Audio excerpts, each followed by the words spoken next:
Pertama sekali kita akan mulakan pembentangan kita dengan pengenalan tentang etika. Etika merupakan elemen yang penting kepada diri seseorang individu kerana dengan beretika, seseorang berupaya memberi sumbangan kepada masyarakat dan negara.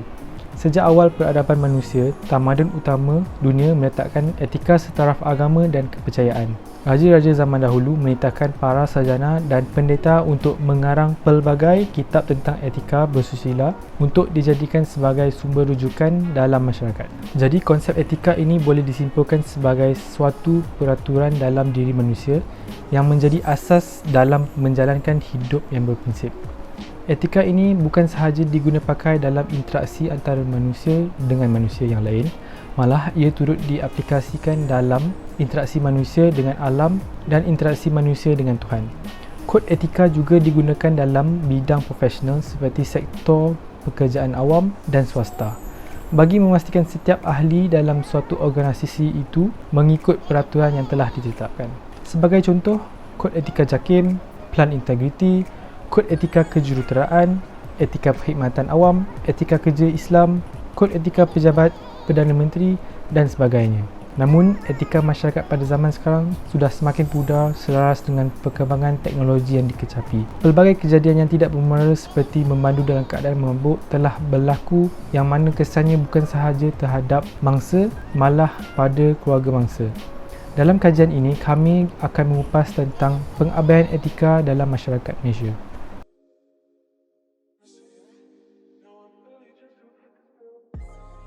Seterusnya adalah maksud etika. Etika adalah nilai murni yang baik yang ada dalam diri seseorang individu untuk dijadikan teladan kepada masyarakat lain. Sebagai contoh, etika dalam bertutur kata dan juga perbuatan setiap individu mempunyai etika supaya lebih disegani dan dihormati oleh masyarakat. Dari mana datangnya perkataan etika? Etika berasal daripada perkataan Yunani kuno iaitu ethos yang bermaksud kebiasaan, adat, akhlak, kepribadian dan juga watak. Ia juga bermaksud adat kebiasaan dan karakter individu.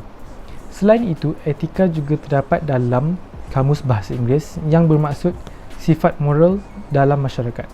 Menurut Aristotle pula, terdapat dua pengertian etika. Yang pertama adalah terminus technicus. Ia bermaksud sumber ilmu berpengetahuan yang mempelajari tentang tindakan manusia. Dan yang kedua adalah manner and custom.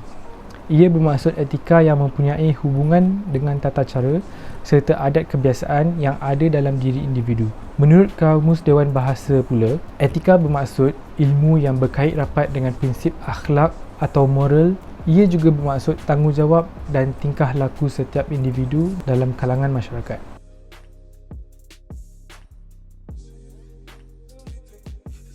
Seterusnya adalah objektif kajian kami.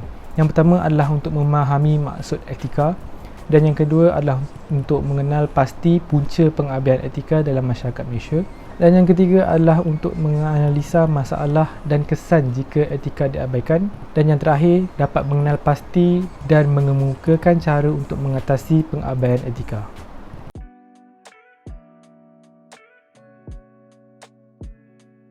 Seterusnya, saya akan membincangkan tentang permasalahan pengabaian etika di dalam kalangan masyarakat Malaysia. Permasalahan yang pertama ialah masyarakat akan melakukan kegiatan yang tidak bermoral dan berkemungkinan besar akan melakukan jenayah. Kegiatan yang tidak bermoral dan jenayah adalah seperti mencuri, mengambil dadah, merogol, pergaulan bebas dan sebagainya. Sebagai contoh, pergaulan bebas menyebabkan kes pembuangan bayi di negara kita meningkat. Hal ini membuktikan bahawa remaja kini semakin mengabaikan nilai etika dalam hidup mereka sehingga mereka melakukan kegiatan yang tidak bermoral ini. Sesebuah negara yang maju dan bertamadun seharusnya mempunyai golongan belia yang mampu memimpin negara dan mereka juga harus mempersiapkan diri bagi menggalas peranan dan tanggungjawab yang besar di kemudian hari. Permasalahan yang kedua ialah masyarakat akan hilang integriti diri dan etika dalam pekerjaan. Sifat tulus, amanah, bertanggungjawab dan berkhidmat demi kepentingan awam merupakan erti bagi integriti dan etika. Maksud integriti ialah kualiti unggul yang wujud secara padu dan keseluruhan kepada individu dan juga organisasi. Penyempurnaan amanah merupakan salah satu budaya kerja yang cemerlang. Pecah amanah terjadi apabila seseorang itu mengetepikan peraturan yang telah ditetapkan demi mencapai kehendak peribadi dan mengetepikan kepentingan awam. Individu yang melakukan pecah amanah ini sejujurnya merupakan orang yang mengkhianati tanggungjawabnya sendiri dan akan membuat integriti dalam diri semakin pudar. Sebagai contoh, pada tahun 2020, seorang ketua pekerja restoran berdepan dengan hukuman penjara setahun dan denda RM500 atas kesalahan pecah amanah kerana mengambil hasil jualan harian restoran. Impaknya kepada masyarakat ialah kita akan menjadi sebuah masyarakat yang mundur kerana ada isu sebegini dalam kalangan masyarakat. Suruhanjaya Komunikasi dan Multimedia memaklumkan bahawa aduan yang telah diterima dalam portal aduan menunjukkan sebanyak 80% kandungan berbau perkauman. Di samping itu, dunia sukan juga tidak terlepas dari isu perkauman. Kita sedia maklum bahawa sukan mampu menyatu padukan hubungan sesama kaum, akan tetapi ada juga segelintir masyarakat yang mengamalkan sifat resis di dalam diri mereka. Sebagai masyarakat yang beretika, kita seharusnya mengekalkan keamanan dan bukannya mencetuskan provokasi yang akan mengganggu keharmonian negara dan membawa malapetaka di kalangan masyarakat serta negara ini. Permasalahan yang ketiga ialah berlaku diskriminasi perkauman yang kritikal di dalam kalangan masyarakat. Etika perlu dititikberatkan dalam kalangan masyarakat agar kesatuan antarabangsa dapat dikekalkan di negara ini. Namun, pada masa kini, kita dapat lihat bahawa diskriminasi perkauman wujud dalam kalangan masyarakat Malaysia. Menurut kajian Reporter Index, daripada 76 negara yang terlibat, Malaysia menduduki tangga kedua pelakuan diskriminasi perkauman. Tambahan pula, melalui media-media sosial, semangat kebencian dan api perkauman lebih cepat merebak dalam kalangan masyarakat Malaysia.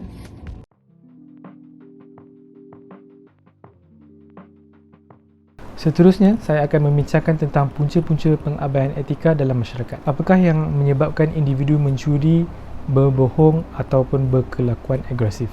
Tingkah laku tidak beretika seperti ini boleh didorong oleh faktor individu, isu khusus seperti keluarga dan rakan sebaya dan akhir sekali persekitaran.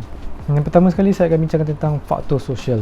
Penyelidik baru-baru ini mula menyiasat bagaimana pengaruh sosial menentukan tingkah laku yang tidak beretika. Dalam kajian ini, penyelidik telah menunjukkan dua faktor utama.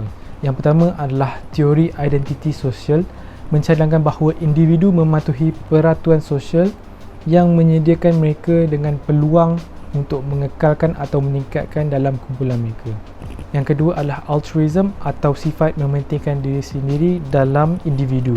Ia menunjukkan bahawa individu sanggup melakukan ketidakjujuran jika ia mencipta faedah atau keuntungan untuk diri sendiri, tidak kira sama ada mereka adalah ahli dalam sesebuah kumpulan atau orang asing.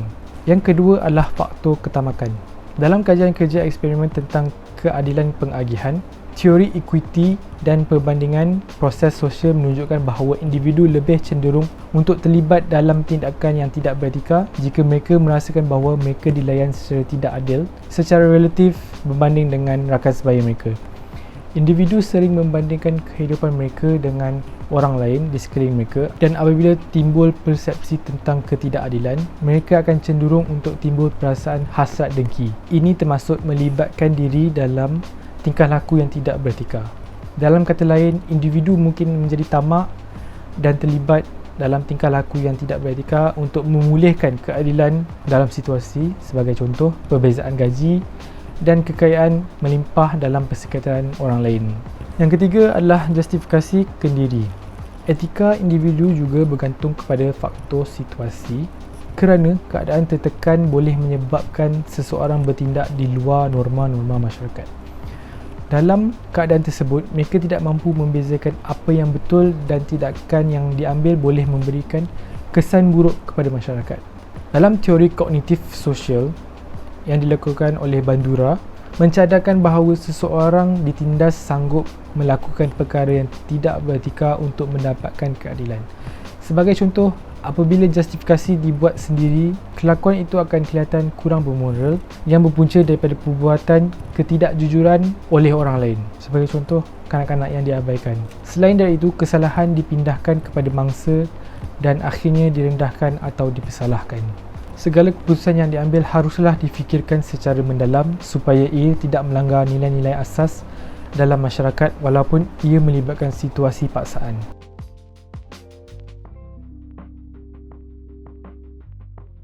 Seterusnya, saya akan menjelaskan tentang langkah-langkah untuk mengelakkan daripada berlakunya pengabaian peradaban dan etika dalam kalangan masyarakat.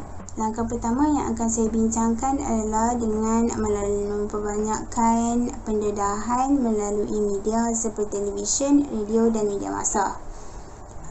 Pihak yang terlibat haruslah memainkan peranan dalam memberi pendedahan dengan menyiarankan iklan-iklan seperti poster-poster dan video-video pendek atau sebagainya. Poster-poster dan video pendek tersebut haruslah mempunyai nilai-nilai yang baik yang dapat diterapkan dalam diri masyarakat. Selain itu, stesen televisyen dan radio juga boleh menjemput pakar-pakar yang mempunyai kepakaran dalam bidang peradaban dan etika untuk menemu buah mereka dan mengulas ataupun membincangkan topik-topik menarik yang berkaitan dengan adab dan etika. Okey. Perkara ini dapat dilaksanakan dengan efisien kerana kebanyakan masyarakat mempunyai akses kepada medium yang disebutkan iaitu televisyen dan radio. Di samping itu, seperti yang dapat kita lihat pada masa kini, penggunaan media sosial dalam kalangan masyarakat tidak mengira peringkat usia, sama ada warga emas, golongan muda atau kanak-kanak, semuanya didedahkan dengan penggunaan media sosial. Kerjasama antara pelbagai pihak dapat menghasilkan konten-konten yang bermanfaat di mana menunjukkan nilai-nilai murni berkaitan adab dan etika. Langkah ini sangat efisien kerana sekarang teknologi tidak lagi terhad kepada sesetengah golongan, tetapi masyarakat keseluruhannya mempunyai akses terhadap media tersebut. Langkah kedua yang akan saya bincangkan adalah dengan melibatkan diri atau berkawan dengan golongan yang beradab dan beretika. Langkah ini haruslah diambil oleh setiap individu atas kesedaran diri masing-masing. Hal ini dapat dilihat apabila kita berkawan dengan orang yang berakhlak baik, kita juga akan terlihat baik seperti mereka dan akan terinspirasi untuk berbuat baik dan berkelakuan baik seperti mereka. Seperti yang diriwayatkan oleh dari Abu Musa radhiyallahu anhu, Nabi SAW bersabda, seseorang yang duduk berteman dengan orang soleh dan sebaliknya bagaikan berkawan dengan penjual minyak wangi dan tukang besi. Penjual minyak wangi tidak akan merugikan, malah kamu akan memperoleh bau wangi-wangiannya. Jika berkawan dengan tukang besi, jika tidak baju dan badanmu terbakar, minimal bau yang tidak menyenangkan akan terbalik kepada kamu. Hadis riwayat Al-Bukhari. Di samping itu, pemantapan disiplin diri juga dapat membantu dalam memantapkan peradaban dan etika dalam kalangan masyarakat. Hal ini dapat dilihat dengan wujudnya program-program seperti kem-kem motivasi bagi pelajar sekolah dan juga program khidmat negara bagi pelajar-pelajar lepasan SPM. Program-program ini diadakan untuk memperkukuhkan sahsia dan etika dalam kalangan remaja supaya pada masa hadapan mereka tidak terlibat dengan permasalahan yang melibatkan peradaban dan etika. Contohnya seperti pecah amanah, rasuah dan jenayah-jenayah yang lain. Seterusnya, institusi ataupun pusat pendidikan memantapkan mata pelajaran moral dan sosial.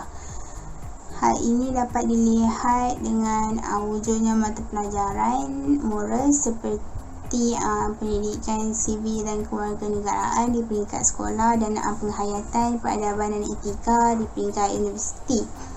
Pendedahan terhadap adab dan etika haruslah diberikan secara berterusan agar perkara tersebut dapat diterapkan dalam diri warga muda yang akan memimpin masyarakat pada masa hadapan.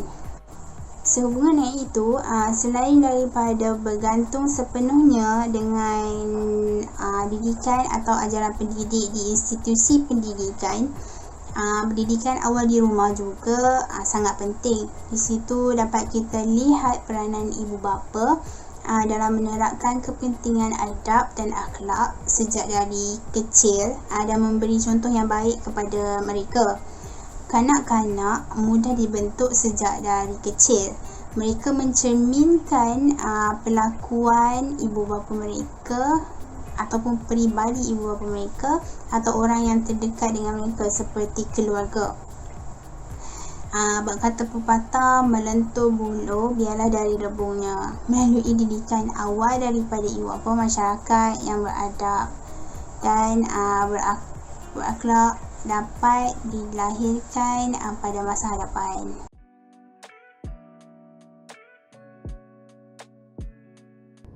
Yang terakhir ialah kesimpulan. Kesimpulan yang pertama ialah etika adalah sangat penting untuk menghasilkan masyarakat yang bebas jenayah. Yang kedua ialah pendedahan terhadap etika dan peradaban haruslah sejak dari kecil. Yang terakhir ialah pihak bertanggungjawab haruslah memainkan peranan dalam menghebahkan kepentingan etika dan peradaban. Itu sahaja daripada kami. Sekian, terima kasih.